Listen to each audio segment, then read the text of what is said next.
all I was ever told is, well, you have this background, can't do this, you can't go there, you can't live here, you can't. And when all you hear is can't, that becomes embedded in your mind and in your spirit. Well, you have this background, can't do this, you can't go there. Well, you have this background, that becomes embedded in your mind.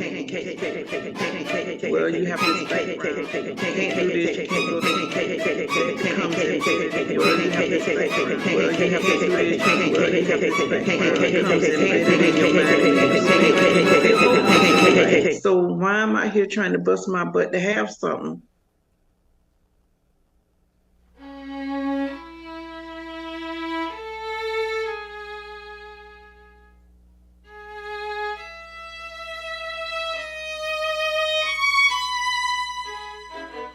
Parents divorced when I was 5. There was a lot of abuse in the home, mental, physical, and sexual abuse. Attempted suicide. Emotional. Like lock us out of the house. Physical. The water was cut off. Mental. I was the oldest child and started having to raise my siblings. I think from that childhood, I had a deep-seated issue with abandonment and acceptance. And it caused me to latch on to whomever would give me that at whatever cost. When I was 17, I got pregnant. I was pregnant. When I was 18, I had gotten pregnant with my son was 8 months old, ended up getting pregnant with my daughter. I got married when I was 19.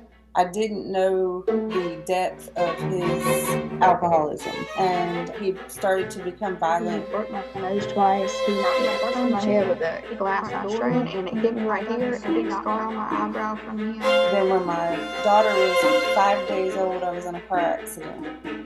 When I had that accident, my doctors put me on some heavy pain medication.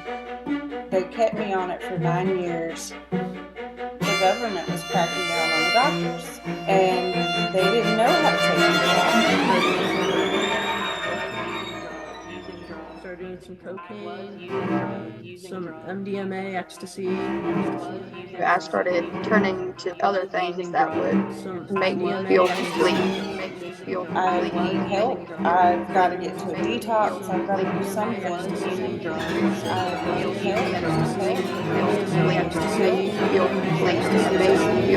Help. Things just started to unravel.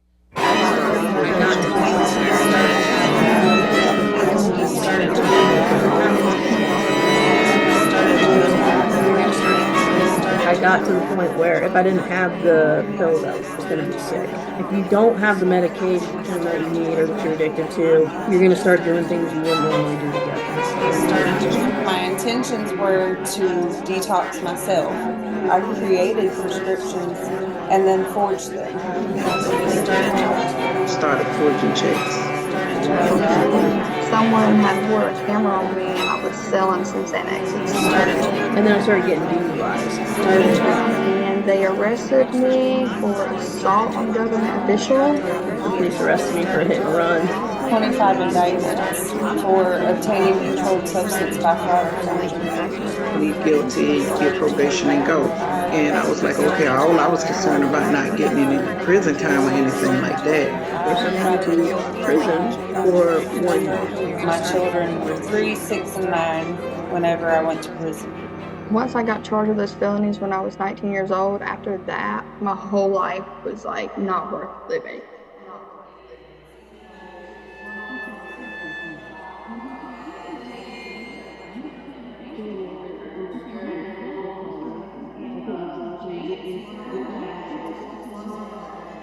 People fail to realize how difficult it is to be completely separated and cut off from everything you know and love.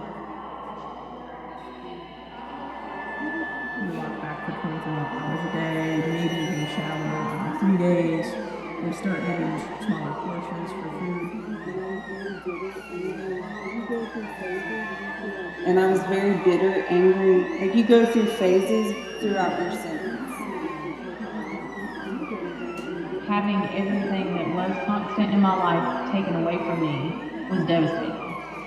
Visitation, when you're in segregation in prison, you're in full restraints, handcuffs, chained to your shackles. He said, fuck your feelings. And he said, I don't care about your feelings. You don't care about my feelings. He said, you're in jail and I can't even talk to you on the phone because you stay in trouble in jail. She was 11 days on probation for 6 years.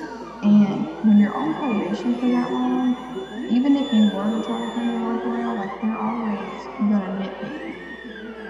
I've been arrested 40 times and I've been to prison 5 times. Once you start going into jail all the time like that, they don't really let you out. Seeing the light at the end of the tunnel was still so far away from me. I couldn't imagine getting out. You have to do something different or you're gonna die. I don't see other people get the opportunity to go to treatment, so I tried advocating and being like, hey, can I go to treatment? I asked the officers, why is it that some people get to go to treatment and some don't? And her answer to me was sometimes people just fall through the cracks.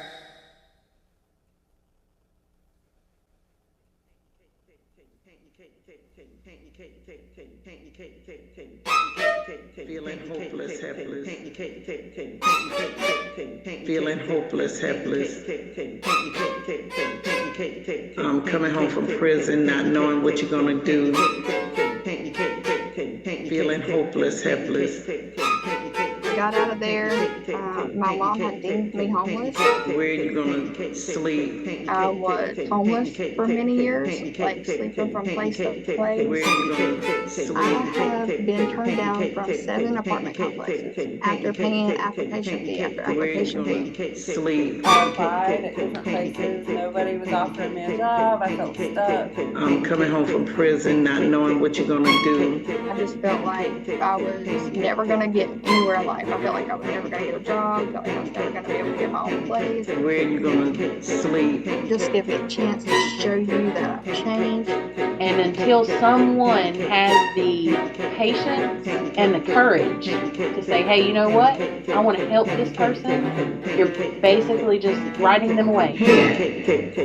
I've made it through a lot, and I wanted to help other people see that, they can make it through a lot too. I wanted to help other people get their voice back. That everyone understands they don't have to keep living the way that they're living and that there is support out there. Since then, I became a peer support. Now I'm the director of 2 treatment centers. I can help them still find hope that it's possible just by sharing my lived experience. I understand what you're going through. I had to go through the exact same thing. And I feel like it's very important to be transparent because those people coming behind me deserve the chance to. And not judge them based on what was on a piece of paper that happened years ago. Not see them for who they was, but see them for who they are now and how they've made a change in their lives. It's okay that you made a mistake. It's not the mistake that defines you, it's what you do after.